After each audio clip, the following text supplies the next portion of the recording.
yeah. Oh, yeah.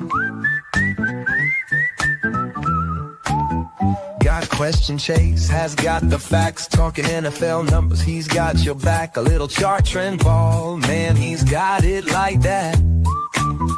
Chasing data by do champions. Chasing data applies to everyone. Chasing data, yeah, we're live today. Chasing data for always. Chasing data by do champions.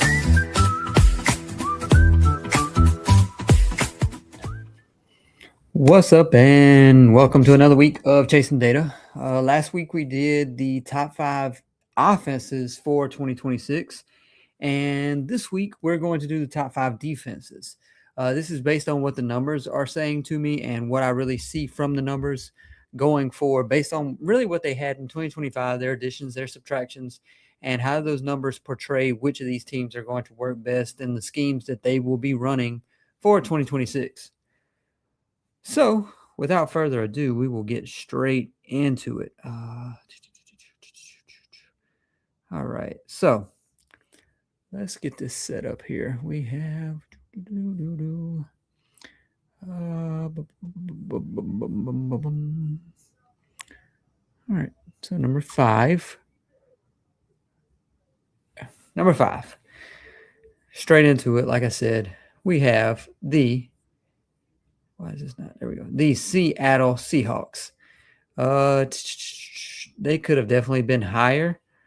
I mean, I went back and forth a lot of times with them based on where I wanted to really put them in these rankings.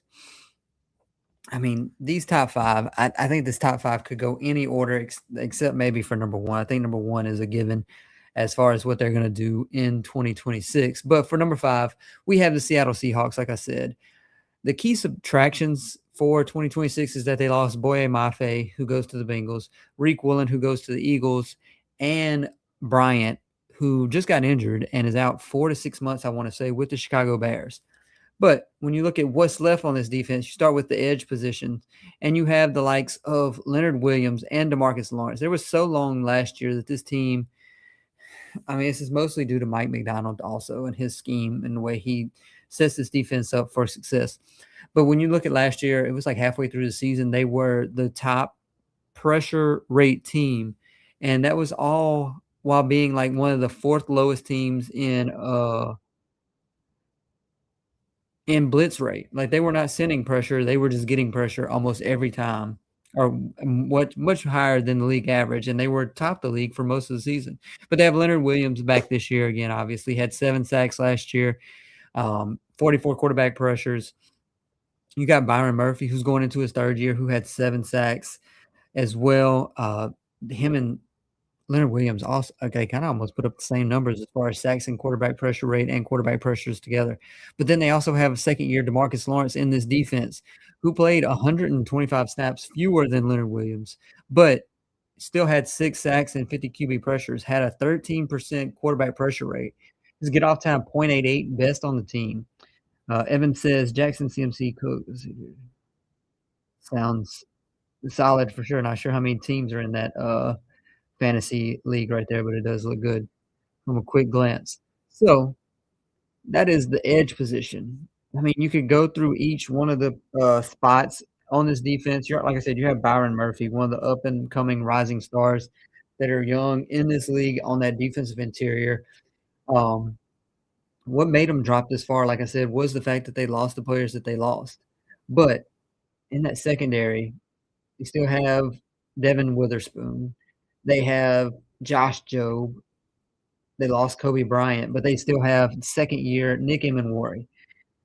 With Nick Emmanwori being there, I mean, we saw what he did later on in that season. It was just otherworldly at times. I mean, he was just a jack of all trades, could do anything he wanted, honestly.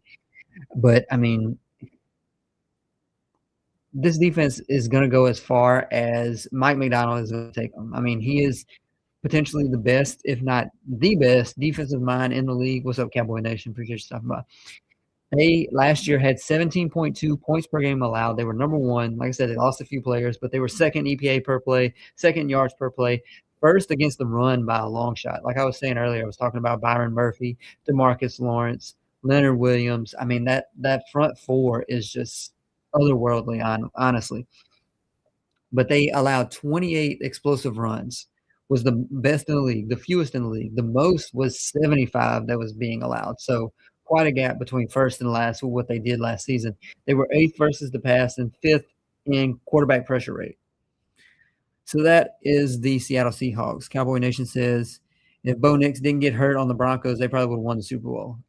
Agreed. At least it would have been more competitive, I want to say. I mean, they should have won that game. Obviously, very unfortunate that Bo Nix goes out at the most inopportune time.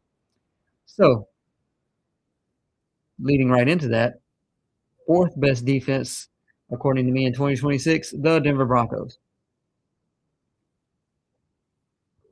Denver Broncos, I mean, whew, let's see. Let me zoom this out a little bit. Why is this so big?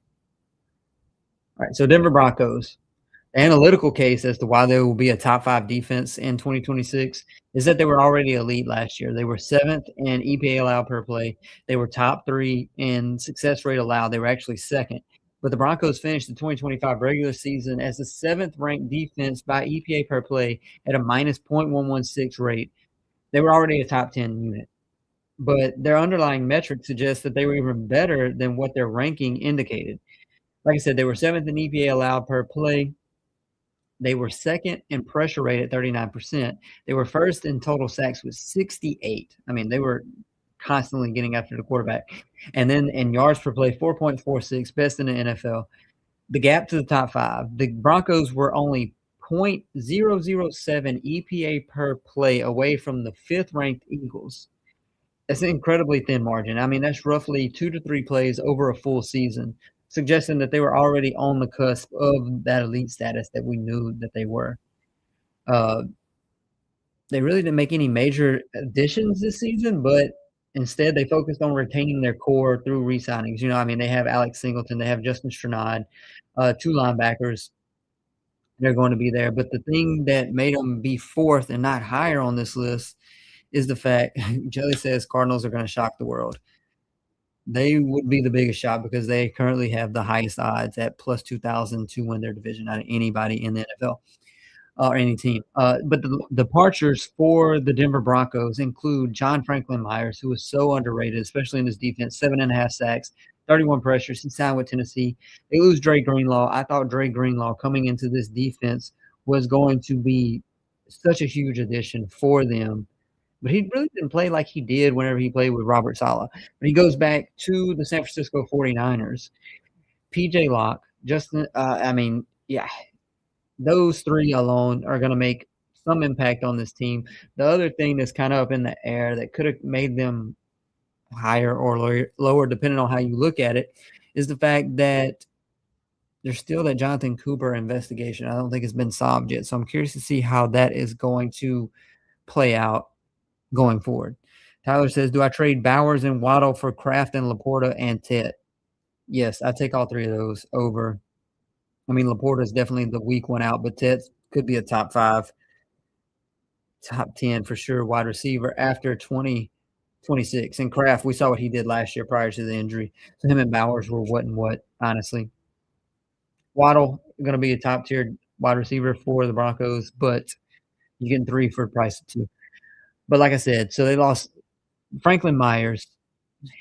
If you're a Broncos fan and the positive outlook is the fact that you would say Zach Allen will absorb the snaps that Franklin Myers is not going to be able to provide by being there. You also have Malcolm Roach. I mean, I'm not really worried about that front four. You have Zach Allen, you have Nick Bonito. So sky's the limit for them. Locke snaps, I mean, he was minimally on the field, so I'm not really worried about it too much as far as going forward in 2026. But they're bringing back, like I said, a defensive line that was top 2 at worst in the NFL last year, and Nick Bonito, who had 14 sacks, 78 pressures, almost a 20% pressure rate, who is an emerging superstar in the NFL. You have him. You have Pat Surtain, who is on any given Sunday the best cornerback in the NFL. Riley Moss gets picked on a lot because no one's throwing at Patrick Surtain in 2026 or 2025. But then you had Jaquan McMillian, I should say, who came out of nowhere, honestly, because they drafted Jahdae Barron in the first round, early in the first round. We all assumed that he would be probably lining up alongside Pat Surtain, but that was not how it played out. Jaquan McMillian that came in and established being that third cornerback on this defense and never looked back, honestly. But the bottom line for the Denver Broncos, and the reason why they're number 4 as far as top 5 defenses go, is the fact that they were already a top 7 defense in 2025, and they were first in yards per play allowed at 4.46. They were first in success rate allowed at 37.5%. They were first in sacks. They're going to continue to build on this. I'm not really worried about them. It's going to be more of the same in 2026. So you could put them wherever you would like in the top 5. Outside of the top 6, 7, I would be highly surprised that they don't make it as one of those top defenses by year's end.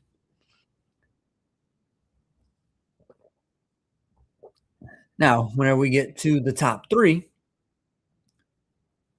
we have the Philadelphia Eagles. Let's see, one second here. That's not one.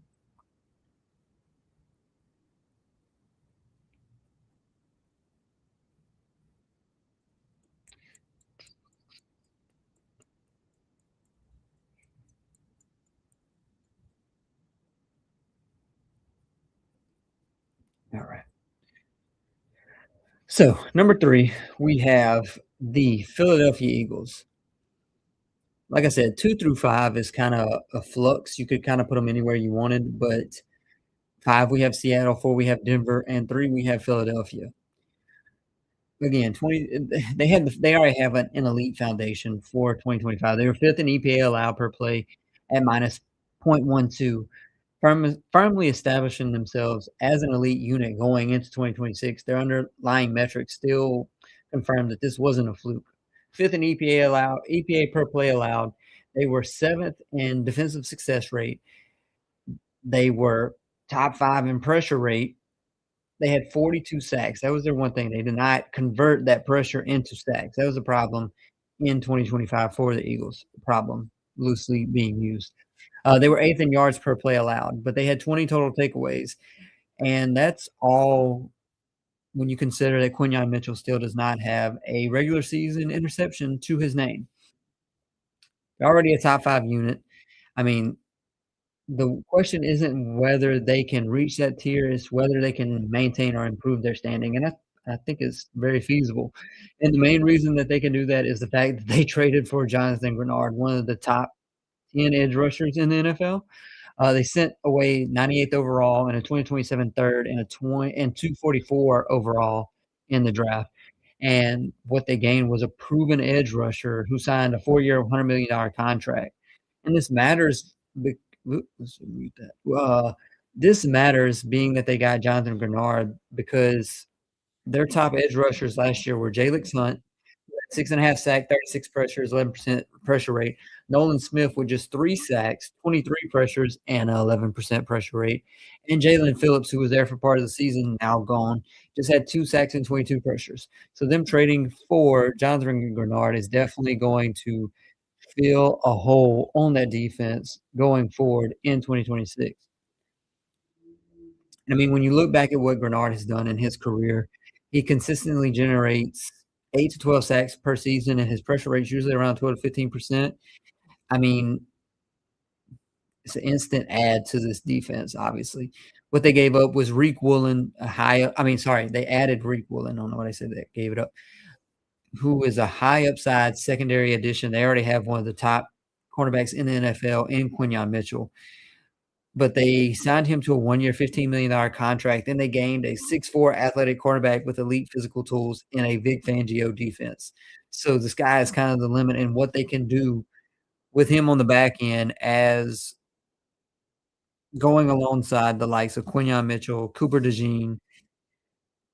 I mean, this defense with Vic Fangio, he's proven himself over the decades, and I don't think it's gonna change much in 2026. And you have Freak Woolen out there who's gonna add size, speed, versatility to that DB room, allowing the Eagles to match up even better with bigger receivers. You have Cooper DeJean, who plays closer to the line of scrimmage. Quinyon Mitchell's going against wide receiver one week in and week out. So Woolen just adds to their flexibility, honestly. The players they lost, Jalen Phillips, who didn't really do anything, he was replaced by Grenard. Josh Uche didn't really do anything. He was replaced by Ebenezer and Tryon Shoyinka and Ebiketie. Azeez Ojulari, limited snaps last year. You have Nakobe Dean, who is probably the most significant loss on this defense, but you have Zach Bond and Jahad Campbell going into year 2 who could easily replace that. They also had a significant loss in Reed Blankenship, but do you send away Reed Blankenship? I know it's not the same position, but do you send away Reed Blankenship to add in the likes of Reek Woolen? I would take that. I would take that trade off. They lost some depth in Sydney Brown and Adoree Jackson, who was torched week in and week out. But basically, they lost 2 key starters in Nakobe Dean and Reed Blankenship. But I mean, the edge rush was upgraded because you take Jonathan Grenard every day of the week over Jalen Phillips, plus 3 depth additions. Then you have your DB room was upgraded with Woolen and Jones over Adoree Jackson. And like I said, you add those 2 positions to improve upon them, and you lost at the linebacker and safety. But you just need the young talent to step up in this defense. Then when you look at their defensive interior, they have Jordan Davis and Jalen Carter, one of the best interior duos in the NFL, I would say. And they still have Ojimo, Nolan Smith, Jalix Hunt. I mean, all this, and then you add in Jonathan Grenard. I mean, this becomes a top 10 defensive line in 2026. Like I said earlier, the linebackers, they lost Nakobe Dean, but they still have Zach Bond, who is an all-pro, Jahad Campbell, who was a first-round pick, now going into his second year under this Vic Fangio defense. We know linebackers take longer to transition to the NFL. So curious to see what happens with him going into 2026 and for the season. And then you look at the secondary, like we've already discussed. We have Quinyon Mitchell, who had almost 600 coverage snaps, 84 targets on those 600 snaps, and he was elite player, all pro. Cooper DeJean, top tier DB, plays closer to the line of scrimmage. You now have Reek Woolen and Jonathan Jones added to this secondary. So that is the top 3. Now, sorry, not the top 3. That's 3, 4, and 5. Now we have the top 2. Number 2, we have the Los Angeles Rams. With the Los Angeles Rams, I'm pretty sure you can guess who is the number 1 defense for 2026, being that they are number 2. I know some people have them as number 1. It's hard for me to skip on number 1, being that we'll get into number 1 in a moment. But the Rams last year finished the season as the 10th ranked defense as far as EPA per play allowed, which positioned them right inside the top 10, but we know who they added and who they could add as well. I mean, if they get Aaron Donald, they could be number 1 for sure. But they were 10th in defensive success rate, 2nd in pressure rate, 47 sacks, which was 7th last year. And they were just .03 EPA allowed per play away from the top 5, which was the 5th ranked Eagles. It's roughly 4 or 5 plays over a full season. I mean, they were right there on the cusp of being a top defense already. But, I mean, let's just talk about the main thing already. We know that they added Myles Garrett. Myles Garrett is generational talent, arguably one of the best, if not the best, edge rushers in NFL history. He just broke the sack record last year. I mean, they're all in. They are back in F them picks mode. They gave up Jared Verse and multiple future draft picks to go out and get Myles Garrett for this season and got that new contract as well. And they gained a perennial Defensive Player of the Year candidate and one of the most dominant pass rushers in NFL history. He consistently generates 13 to 16 sacks per season with elite pressure rates around 20% half the time. I mean, he should add 5 to 8 more sacks based on what they had with Jared Verse and 20 to 30 more pressures. The double team rate on him is gonna be ridiculous compared to what Jared Verse was facing. Then that opens up the likes of Byron Young, Kobe Turner, Braden Fisk. I mean, they have too many mouths to feed, honestly, on this defense as far as who's gonna be on the field. And then you consider the fact that they could be adding Aaron Donald. That may put them number 1. 1 and 2 is gonna be a toss-up as long as they stay healthy, which is every team. But like I said, Myles Garrett being on the field is just a multiplier effect because, I mean, his presence will elevate Byron Young, who had 12 sacks, 15% pressure rate, Kobe Turner, who had 7 sacks, 13% pressure rate, and then you have Poona Ford and Braden Fisk on this team as well.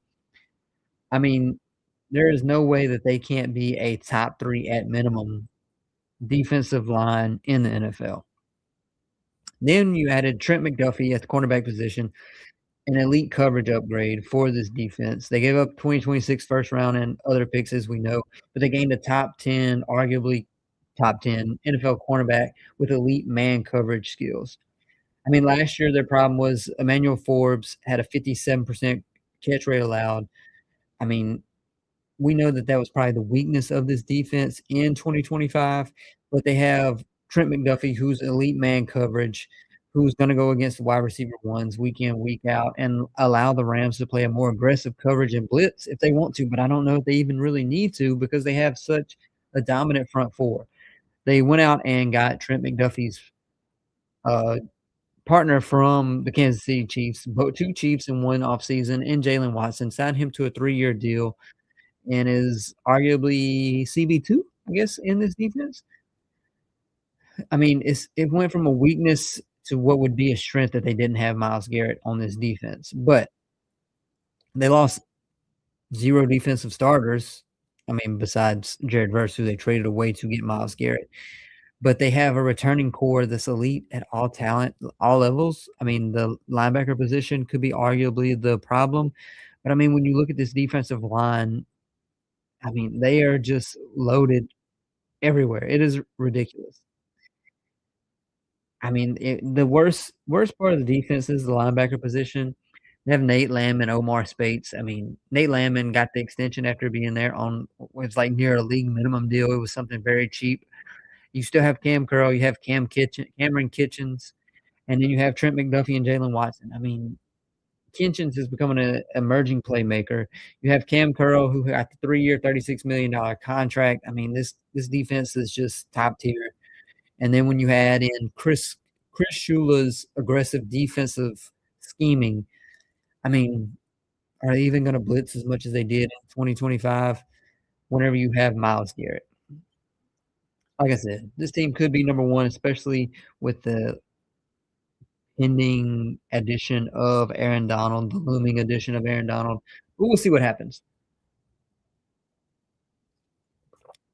So, Houston Texans, we all know that they're number 1. We all knew that they were gonna be number 1 on this list anyways.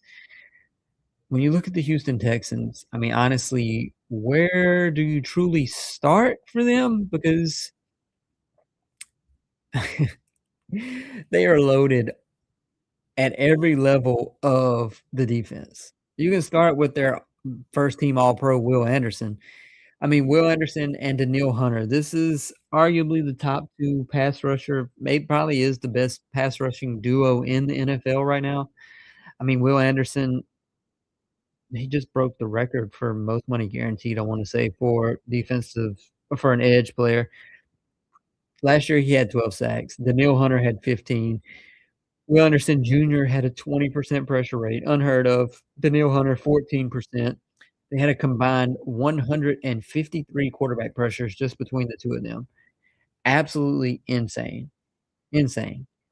They go out and then they add to this pass rush group by getting Jadeveon Clowney, who over the last 2 seasons has 14 sacks. He had 8 and a half last year for the Cowboys, was such a solid player for them, being that he only played in 13 games and had 8 and a half sacks. He had an 18% quarterback pressure rate. Those 3, by far, is the top 3 edge top edge trio in the NFL. Defensive tackle position. That arguably could have been their biggest quote unquote weakness last year as far as the defensive unit goes. They were 9th in EPA allowed per rush at a minus .07 clip, but they go out and get Caden McDonald, who was the top defensive tackle in the draft. They add him. Then you go to the linebacker core. They have Azeez Al-Shaair, 100 plus tackles, 2 interceptions, 9 PBUs. He was the defensive quarterback for this team. Henry To'oTo'o, who had almost 100 tackles, 2.5 sacks, 9 TFLs. He's still improving each and every year. They go get some depth with EJ Speed added to this defense. Then when you look at the DB room, this is arguably the best DB room in the NFL. They have Derek Stingley, who's fifth-year first-round pick. 4 interceptions. He's going up against wide receiver 1 every week. I mean, he's entering his prime as a true number 1 corner, so the sky's the limit for him. You have Kamari Lassiter, who gets overshadowed by a lot of the media based on the fact that they have Derek Stingley Jr. there. But Kamari Lassiter would be a top DB in the NFL. I mean, I still think he is potentially top 15. He had 4 interceptions, 17 pass breakups last year. He had a breakout season with elite production. Top 2 duo probably in the NFL as far as DBs go. Then at the safety position, they have an embarrassment of riches in Houston. They have Jalen Petrie, who's also entering his 5th year. 74 tackles, 4 interceptions, 12 pass breakups last year. He's a versatile playmaker. He is the face of Guardian Cap now, actually signed with them, or whatever how you want it, a marketing partner. Then they have Kalen Bullock, who's in his 3rd year, 64 tackles, another 4 interceptions. Just absolute ball hawk. Ball hawks all over this secondary. Then they have the coach. I also have to chime in that the only player they lost of note was Christian Harris.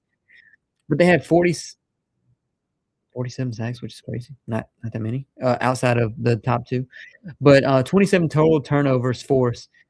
I mean, this team minus .18 EPA allowed, which was the best in the NFL, which basically means that they were 5.5 times better than the average NFL defense at preventing expected points for the entirety of the season. They had a 37% defensive success rate. They stopped the offenses on 2 out of every 3 plays, basically, which is elite consistency whenever you look at a league average being around 44%. Their 3rd down defense, they had a 37% conversion rate allowed. Just 82 of the 221 attempts by opposing offenses were converted into first downs. They had 19 sacks on 3rd down and 4 interceptions. So, I mean, whenever they get to 3rd down, they're just dominating. So, with all that being said, it's not really that surprising that the top 5 played out the way it is. I think 1 and 2 are a foregone conclusion being that these 2 defenses stay healthy, Houston and the Los Angeles Rams. I mean, no one's really competing with them with those 2 defenses, honestly, any given Sunday. I mean, the Rams really only have an argument to be number 1 if they get Aaron Donald. I know they have Myles Garrett, but Houston is just so well-rounded. They have superstars at the front and back end. I mean, they're just loaded. They're just, like I said, embarrassment of riches for the Houston Texans. So that is what the numbers say the top 5 defenses are going to be for me in 2026. Would love to know if anyone agrees or disagrees, but I think it's hard to really argue that this is not the top 5. The only other teams that I had as far as honorable mentions, I mean, Atlanta could have made an argument if they still had Jalen Walker. I mean, I don't think they're going to be top 5. Top 10, yeah, for sure. But outside of those, Baltimore, what are they going to do with Jesse Minter coming in what he did in Los Angeles with the lack of talent that he had there? Outside of that, I mean, Jacksonville, I don't think so. Minnesota, you never know with Brian Flores, what he could do to add to this defense, to their defense, I should say. New England, I mean, they had a great run at the end of the season, but I don't know if they're top 5. I think this top 5 is a step above everyone else in the NFL, and then the top 2 is in another category on their own. But I think that does it for this week. We'll be back next week, probably doing playoff predictions for each division and what will happen as far as who's gonna win the Super Bowl. At least we have more preseason football this week. Follow along King NFL Stats on every social media outlet for more in-depth analytics. Appreciate everybody stopping by, and we will catch you next week.